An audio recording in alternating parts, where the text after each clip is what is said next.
Warning, the podcast which you're about to listen to may cause side-splitting laughter. Listening discretion is highly advised. What? Shut up and be quiet. Don't talk to me like that. We're back. Shit. Yes. Welcome back to the Ray Patt Show.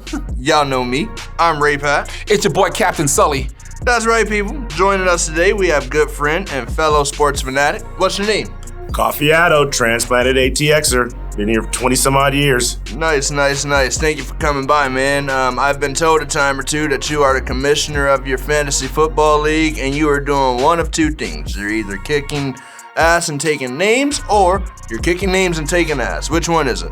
Coming in first, that's what I'm doing. Okay, nice. What's your record right now as the commissioner? 2-1, not bad. 2-1. Are you in your own league or separate? I'm in my own league. Sully? Is that? Suspect. Oh, yeah, I thought so too. But go ahead and tell the people what we have this week. You already know, we got the headlines. We don't give you the latest from the week that was. As usual, we got to play the blame game. You know why? Because in today's society, we have to blame somebody and our problems are never our own. This week, we're going to play a new game called Good, Better, and Best. We're going to get Kofi's take on the top 5 defenses in NFL all time, and we're going to wrap the show up with notes from our producer. All right, man. Sounds like we have a show on our hands today, man. Stay tuned. It's about to go down. Cheer!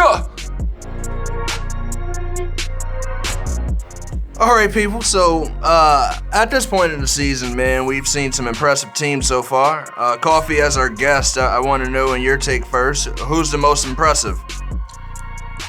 Impressive as surprising or impressive as just good?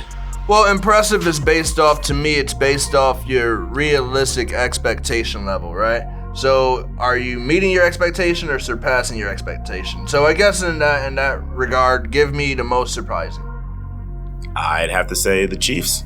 Yeah? I'd have to say the Chiefs because they lost Kareem Hunt and Tyreek Hill, and they're still rolling along. Doesn't seem to be any problems. I got you. What about like Buffalo or New England? Buffalo's suspect. Really? There's always going to be suspect. Is Buffalo. Sully, what do you say? Honestly, Dallas. I mean, I'm a Cowboys hater. I'm not even gonna lie to you. I'm not even gonna sugarcoat it. I'm not gonna front. I'm a Cowboys hater. So the fact they're doing this well, you know, even with the Zeke holdout, you know, Dak showing that he's a legitimate quarterback. He's not just lobbing it up there and praying that somebody catches it. I like the Cowboys. I mean, I'm not hopping on the Cowboys bandwagon. No, I'm not. But I'm surprised to see that they're rolling along this well with this kind of cohesion.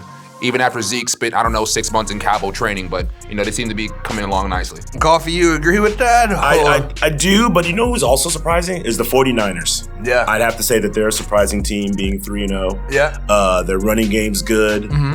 Kittles is balling. Yeah. So, you know, and Jimmy G is, you know, what are you going to do? I'm not even gonna lie to you. I had my thoughts, my doubts about him, only because, granted, you played behind the GOAT and Tom Brady, but he never saw any play time, so I was really skeptical. I'm like, you know, you offer this man a $137 million contract. I'm like, what has he done to earn that?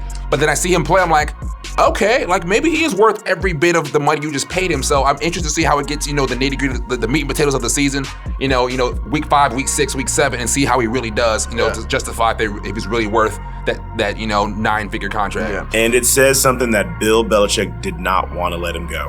Yeah. Facts. You know. Facts. Yeah, I agree. To me, I know Green Bay just recently took a loss, but I think Green Bay is the most impressive team so far.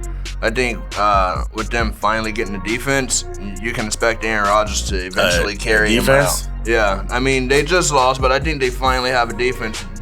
So far, at this point in the season, their defense has been better than their offense has. So they've just dropped to 3-1 by losing to Philly. Yeah. But I think they're gonna rock out this year, man. I don't know how far they go, but I don't think Dallas is really impressive because they played the Washington. They played the New York Giants with Eli Manning, right? Who's now on the bench. They've played the Washington racial slurs, who was absolutely terrible, right? And then they played the Miami Dolphins. So I'm impressed with the chill button on that Dallas talk. Now we throwing shade early this morning. All right, cool, bet. We can't just have the.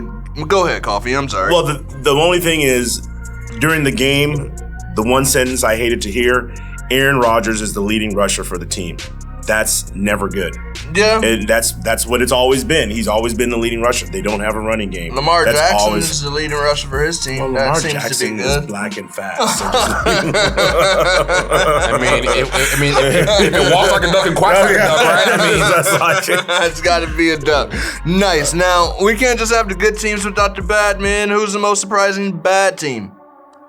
Again, based on realistic level of expectation. I'm going to go Cleveland only because they were hyped up all season. Baker Mayfield, with the pregame drum things, everybody's hyping them up because they actually have a solid running back. They picked up Kareem Hunt and they got Chubb back there. Chubb, yeah. You have two of the most dynamic receivers in the game in Jarvis Landry and Odell Beckham Jr. You have a solid quarterback. I'm not saying he's great, but he's a solid quarterback with Baker Mayfield. So you have all the tools in place and you have a decent secondary. You got Denzel Ward back there, from DBU, my Buckeyes, Ohio State. So you have a decent backfield back there. So why the fact they're not producing? They're not, undefeated in either AFC North, if I'm not mistaken. Yeah, but they're with the Ravens, the Steelers. Steelers are a joke. Let's be real. Ever since Juju and the AB beef, and then that Roethlisberger's is out for the season, that team is now going to be in panic for the rest of the season. But they should be at least one or two, at least top two in that division, and they're not. I think the problem is their coach. I don't think he's good enough. Okay. Yeah, Elaborate on that. What do you mean?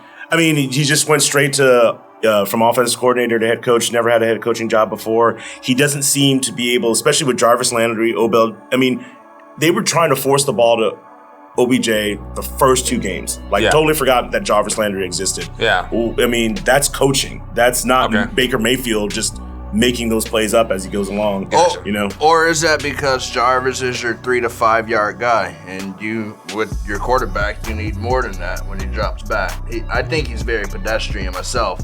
Baker? Yeah, I think he's pedestrian at best. When you say pedestrian, for the who don't know what that means, what does that mean when you say pedestrian? Like average. Okay. I think he's just an average quarterback. Do you think, out of Kyler Murray, Johnny Manziel, and Mayfield, who's the best out of those three? Why are we even considering Johnny Manziel? Kyler, Johnny. They all won Heismans. Yeah, Kyler, Johnny, and Baker. I think Kyler's has the biggest upside, so I'm gonna ride with Kyler. He gets washed. Yeah, I'm gonna ride with Kyler. I'm not quite ready to throw in the towel against Baker just quite yet. Yeah, I'm really not. The only thing, my downside to Kyler Murray is he's small. He's only 5'11". I'm not knocking that as a quarterback because there's plenty of short quarterbacks in the league who can zip it. Look at Drew Brees when he's only 5'10", 6 foot at most, if that, with his cleats on. But he still gets the ball downfield accurately too. But I'm not quite ready to throw in the towel on Baker Mayfield just quite yet. I think the most disappointing team is the Carolina Panthers. Oh my God. Yeah. But we're talking about that dumpster fire. They go as Cam goes. So and McCaffrey is killing it. Yeah. And they're still just like. I think Cam needs to ask for a trade or. I told you a couple weeks ago, I think he should go to Chicago. I'm gonna throw a wrench in the whole gear. I'm gonna say it's time to move on from Cam. Yeah. I mean, it might be time for Cam to move on from Carolina. He doesn't really mess with what they're doing.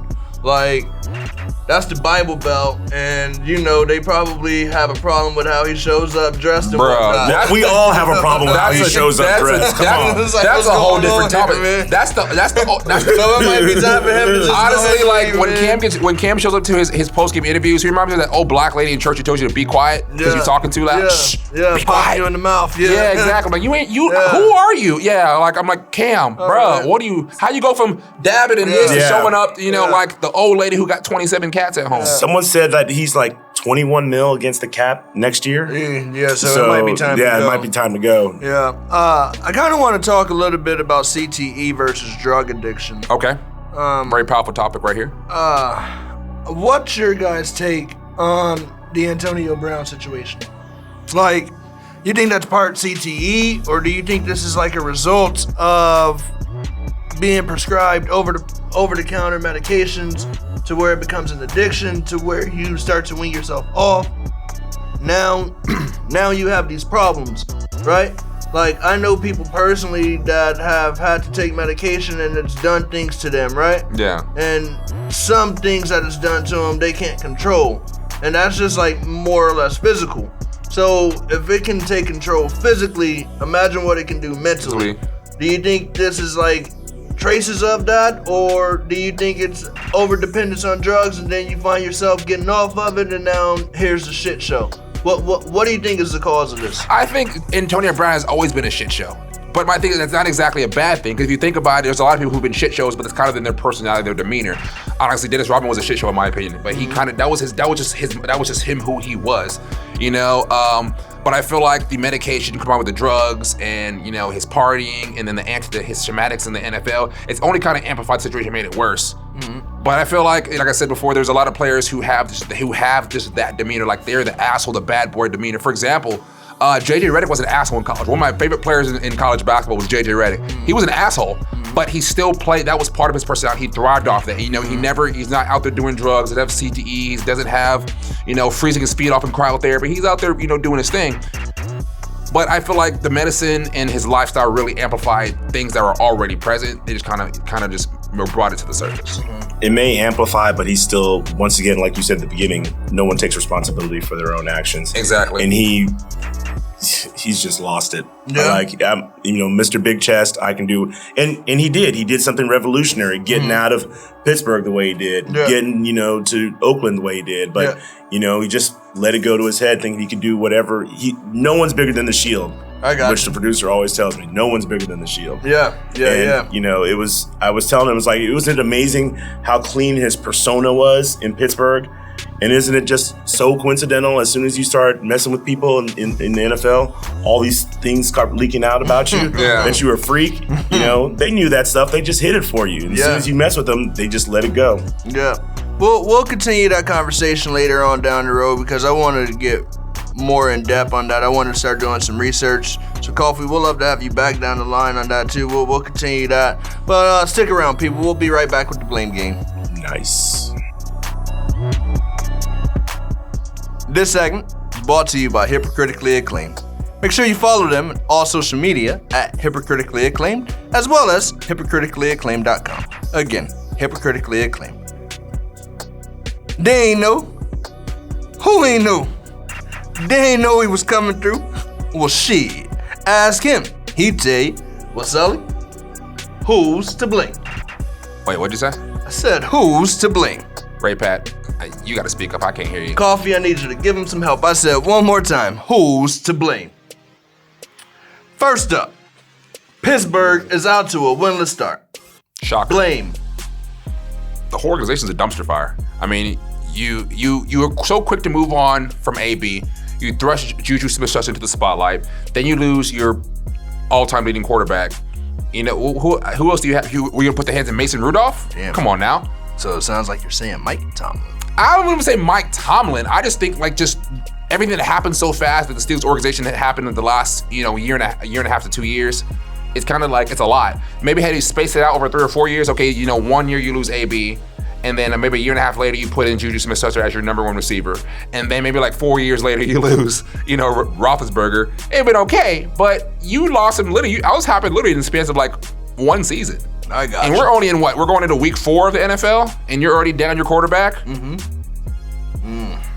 Not even just down your quarterback, you're down. He's out for the season. I think I respect the franchise, so I don't know if the whole thing is a dumpster fire, but I think sometimes people can tune out your voice, right? Dumpster I fire. think that's why coaches get replaced, because at a certain point, your voice no longer matters. So I think that's part of the reason.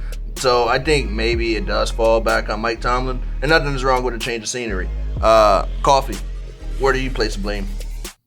Well, for sure they thought Juju was. They thought he was ready, and he just wasn't. He isn't. I mean, he's a good complimentary W2, but so far he has not shown that he's got what it takes to be the top wide receiver on the field. I got you. He's really good. He's just not producing yet so far. He's not ready for the number one. I got you. And then James Conner is James Conner. That's all I got to say about that. I got you. Next up, Washington racial slurs. I missed that whole debacle. It filled me in. Like, what happened with that? Like, what did I miss in that? Like 3 quarterbacks out in 3 days. Yeah. It seemed like Alex Smith was it knee? Mm-hmm. Was no leg? Broke his leg. Broke his Alex leg. Then Joe Theismann style. Yeah, and then was it Colt next? Colt McCoy. And Colt. Then he got hurt, and then They got Case Keenum. They got Case Keenum playing now. They just drafted a young man from the Ohio State. Yeah. Well, I'm not sold on. Is it the coaching staff? Wow. Whoa. You're going to walk past that. No. Stop. Hold on. Pause. What do you mean? Why are you not sold on Dwayne Haskins? I get not his personality, but his skill set. I get a Jameis Winston feel. Ooh. And look where we are. You are not about to disrespect Dwayne Haskins. You didn't think Jameis Winston was as good as Dwayne Haskins? Hell no. Oh my God. Hell no. No, God, oh my God, no! You are out of your mind. You saying wow like this is new? No, Jameis Winston.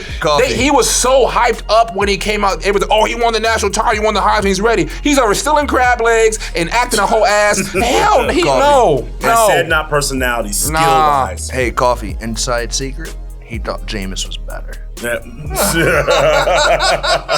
You lying sack of shit. Hell nah, bro. I'm about to walk smooth off the set right now, bro. That's what he thought. That's why he changed my mind, but as of right now, I'm not sure. I'm not sold on it. All right, let's go to the next question. I'm tired of it. Y'all disrespectful over here. This one to cheer him up. Michigan Wolverines. Who's to blame for that shit? We don't give a damn about the whole state of Michigan. The whole state of Michigan. That whole place is trash. Homer. That place is trash. Jim Harbaugh was overrated and hyped up. He has not beat Ohio State in the last 7 years. Last year he had the number 4 ranked defense. Ohio State hung up 62 on his ass. I don't want to hear it drop mic. He only took Stanford to the top. He only took the Niners to the top. Yes, he's had. He's not doing well. Damn, look at his face. Okay, look. Give the man some respect. No, where? For what? He produced in the NFL and college. Yeah. He's not doing it now. I agree with that. But he has. I agree with that. Jesus. No. No. Wait. You almost lost to Army. Army threw the football 4 times the entire game. Wait, hold on, let me finish. This spread was 23 points and you won by 3. If you had a bet money, you would have won solely off a spread. There should be no reason you let Army, a military academy who specializes in putting Army officers in the military, they're not a football school, let's be real. They threw the ball 4 times the entire game and you let them take you to overtime and you only went on a strip sack. Get the hell out of here. Jim Harbaugh is not where he needs to be. That whole state is trash. The whole program is horrible. Okay. That's all I'm gonna say about that. But he's not overrated as a coach. You're right. He shouldn't be anything. He shouldn't be on he shouldn't be rated, not overrated, not underrated, just nothing. Damn. All right. Last one on the list. They should revoke his parking pass. He should not be allowed on campus. They should have left him on the plane on the tarmac like they did late. Honestly, Jim Harbaugh should have lost his job before he got back to Lane. Just go home now, bro. Yeah. Damn. I'm not. He's not doing too well. But Jesus Christ. Yeah. Somebody crucified that man. But then we know why. He's an Ohio State fan, and he's never even lived in Ohio. I don't understand. I've been there But once. anyway, the Jacksonville Jaguars. Who's to blame for that situation there? Actually, what's that Milsnew, whatever his name is? Gardner Minshew. Yeah, I like him. But I think he's gonna be like the next Jeremy Lin of the NFL. Like he's guys that are following. He came in. I remember he was saying like he almost didn't even play football. He was like, I didn't want to play. He almost transferred, wanted to sit out, didn't want to play anymore. Yeah. But he's came in like he has the whole like Fu Manchu thing going. They're calling him the Uncle Rico of the NFL. He's gonna be the Jeremy Lin. I think if he can keep producing, I don't see why he can't. Maybe next year get after his rookie contract, get a bigger contract. So the real question is Jalen Ramsey, obviously.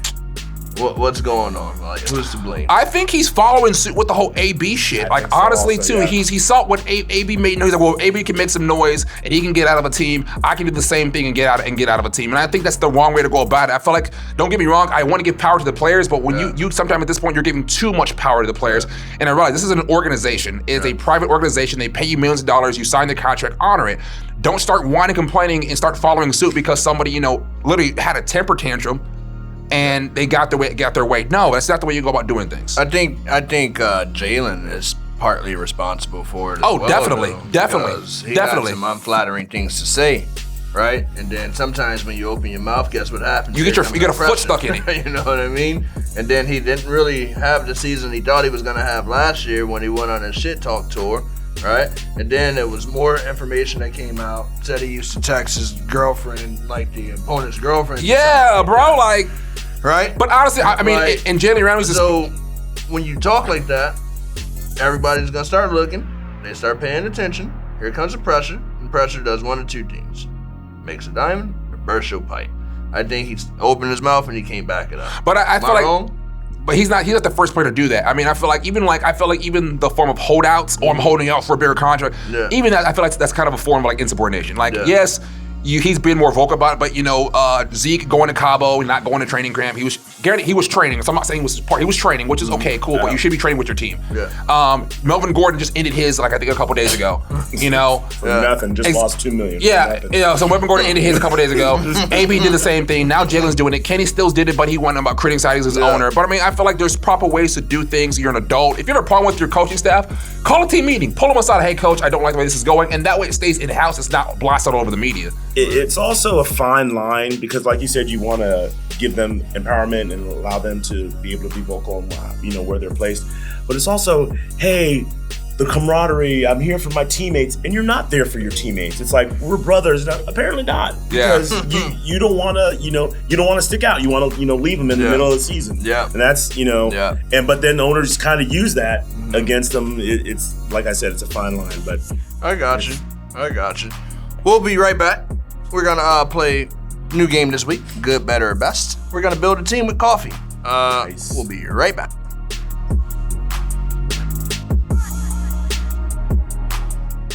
Are you in need of a digital solution? Or maybe you need a perfect graphic made for the things that matter most. Whatever it is, make sure you contact H2 Entertainment Group for all your digital needs. They are one click away. H2entertainmentgroup.com. Coffee. Good, sir. better, best. You ready? yeah, I'm ready. All right, man. We're going to start with head coaches. The options we have: Sean Payton, Sean McVay, Pete Carroll. Good, better, best. Pete Carroll, best. Sean McVay, good. Sean Payton, better. And longevity. Don't give me that stink, but I'll go with longevity. Pete Carroll has kept the Seahawks relevant for a decade now. Yeah. A decade? Yeah. What do you got to look at? See, I can see him twitching. What are you twitching Sully, it looks about? like you want to say something about that list. Go ahead. Sean Payton's best. I'm not even gonna lie to you. Sean Payton's best. Okay. I'm gonna put Sean Payton best. I'm gonna put Sean McVay as better, and I'm gonna put Pete Carroll as good. He explained his reasoning. What's your reasoning? My thing is, I feel like Pete Carroll really hasn't been. He's up there. Don't get me wrong, but he's splotchy. He's kind of like a tack arm. Like you watch a heartbeat. He's up and down, up and down, up and down. I'm gonna give McVay because he's kind of riding the wave of last year's, riding with the Rams taking the NFC Championship. He's kind of still riding the wave, so he's kind of in the middle. And Sean Payton, like, And he shouldn't have won. I mean, he shouldn't. I mean, could you go back to the whole the Saints and Rams game? Yes, I agree. Yeah. But Sean Payton, like the Rams. The Saints are consistently contenders every year in and year out in the NFC. You cannot be like, oh, we're about to walk into New Orleans in a car. No one thinks that we're about to walk into New Orleans and take a dub. Like you, like, damn, we got to play New Orleans in New Orleans. The fan base, the players, the coaching staff. You have dynamic players in there. You cannot. No one can automatically chalk up a dub against New Orleans. You can chalk up a dub, against LA. You can chalk up a possible dub against Seattle. No one is a definite dub against New Orleans, especially when you go into New Orleans. You have to play in the Mercedes Dome. No one's walking in there unscathed. You're gonna get some battles. You're gonna get some bruises, and it's gonna be a hard, tough fight. I can see your point. Yeah. I think I might agree with Pete Carroll being the best out of those three, though, just because, as he said, LOB has all left, and they're still relevant. That speaks testaments to who you are, and he's done it for a longer amount of time as well. I think maybe because you're a USC fan. I mean, that probably does play into it as well. But I think I'm going Pete as the best. Give me Sean Payton as better, and Sean McVay as good. All right. Let's go to quarterbacks, man. Dak, Carson, Jared. Good, better, best. I'm okay. I'm a Cowboys fan, yeah, but I'm going to say Dak best, Jared better, and Carson good. Carson gets hurt too much. My number one example. Yeah, and Dak no complaints there. Hasn't. I mean, He doesn't go for the big shots, but he doesn't make as many mistakes as those guys, and he's there every single game. No crawl every there. Even though he wants spicy nuggets from Wendy's, I'm in the huddle. I'll give him that. But I no crawls there. I completely, utterly agree. All right. I also, I think I might agree as well. I used to like the Eagles, not so much anymore, but I think Carson, he's like overrated, I think he finally is going to get his game opened up a little bit, but if you're other receivers who's not the one, I wouldn't like playing with him. Not even that he's overrated. I think he's just injury prone. Like he's been he's been in the league 4 years now, and he's been hurt maybe 3 of them towards ACL, PCL, one of those ligaments indeed twice. Like he's not overrated because he's a strong arm, and he's like, and he was killing it last year. He was right before, even the year they won the Super Bowl. Like the year they won the Super Bowl, he was killing it. And he got hurt, and Nick Foles led him the rest of the way, which is not bad, but he's not overrated. He's just so injury prone. And he's made out of, I don't know, toothpicks. Let's go to running backs. Todd Gurley, Ezekiel Elliott, Saquon Barkley. Good, better. Are we talking like a healthy Saquon Barkley? Because he's out like the next 4 to 8 weeks with a high ankle sprain. You could go the same reasoning then. Then you can go longevity. Zeke's never out. You go Zeke's the best. Gurley, his knee and his inability in the playoffs really hurt his status with me. And how some teams have been able to, contain him totally. And then just say, hey, Goff beat me. Yeah. And then I'll go, Saquon is awesome. And Saquon probably in a year, and if he's healthy, will be the best. Okay, I agree. And I feel like I give Saquon, even though he's hurt, I give him the benefit of the doubt because he's multifaceted. He can return kicks. He's good off the backfield. He can make people miss. He can come out, he can take down the field passes. I feel like Todd Gurley is kind of like a quick little screen pass or out the backfield. He doesn't have that downfield ability to, take a linebacker, because if you put a linebacker on Saquon, he's gonna roast him. He's got receiver hands too. He really does. Okay. You can't really take your best corner and put him in because then your best corner gets off your best receiver, and then you have your best receiver open. So Saquon really opens up the game to so many facets that you really beat any defense. Yeah, if he's not the best, he will be the best. So far on your team, we got Pete Carroll as your head coach. We got Dak Prescott as your quarterback. We have Ezekiel Elliott as your running back. Now we need a receiver. Hopkins, Jones, Beckham. Dude, I almost want to say Jones is the best, but I'm going to go with Hopkins. You throw it to Hopkins, he catches it. Okay. He catches it almost all the time. And then I'll go better is Jones, and then good is Beckham. Even though Beckham's unworldly, I just like Jones. Just no flash, no nothing. Straight, I'm going to go to work. Okay. Ever since he's been in the league. I got you. Doesn't raise that much of a stink. I'll take him all the time. Nice. Now, let's go to tight ends, man. That's the last position we need. Kelsey, Ertz, or Graham? That's easy. Graham? Jimmy Graham? You couldn't think of anybody else in the league. Jimmy Graham? Yeah. What's that dude out of San Francisco? You couldn't throw him in there? Graham is playing with Aaron Rodgers now. It's like shocking when he catches something. Did you see those one-handed catches he tried to make in that game? Yeah. Use 2 hands, fool. Like, honestly, you could have took Graham out. You could have put in Jason Witten for that. Jimmy Graham? What is 2005? Yeah, Graham. He's not Graham doesn't make the cut. No. All right. He's good. What quarter was that? Toss him. He's good. Ertz or best? Kelsey's the best. Damn. Kelsey's the best. Okay. I'm personally going to go with Ertz. Really? I'm going to go with Ertz, then Kelsey. I feel like Kelsey, he's kind of treading the line between the showboating and playing. Ertz comes through, he plays the game, he gets to work like you said before. Like Julio Jones, But I think it's Kelsey. He he's do the little showboard. He talks trash.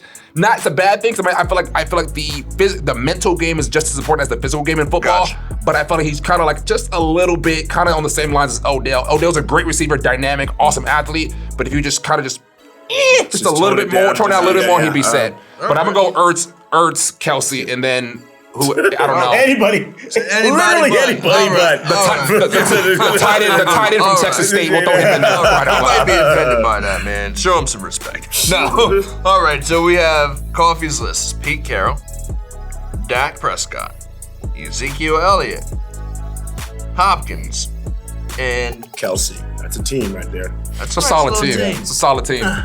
Maybe next week. Maybe next time we can do defenses. All right. Cool. All right, people, welcome right on back. It's time to go 5 for 5. This week we talking top 5 NFL defenses with my man Kofi himself. Last time you saw us, we got Griff's top 5 from National Disgrace on his top 5 rappers. This week again, top 5 NFL defenses. Kofi, you ready? Yep. Let's go. Number 1. So I wasn't watching football when the Pittsburgh Steelers steel curtain. So that I wasn't. I'd say the Tampa Bay Buccaneers, the 2003, with Warren Sapp and Brooks and Rondé Barber, the Tony Dungy defense. Tampa 2 was crucial. Yeah. The 85 Bears, of course. I got to see them. Then Ray Lewis's. Okay. That was Ray Lewis's. You had Ray Lewis, you had Suggs, Ed Reed, Chris McAllister back there. That was a like tough Miami place. moved over to the Ravens basically. Yeah.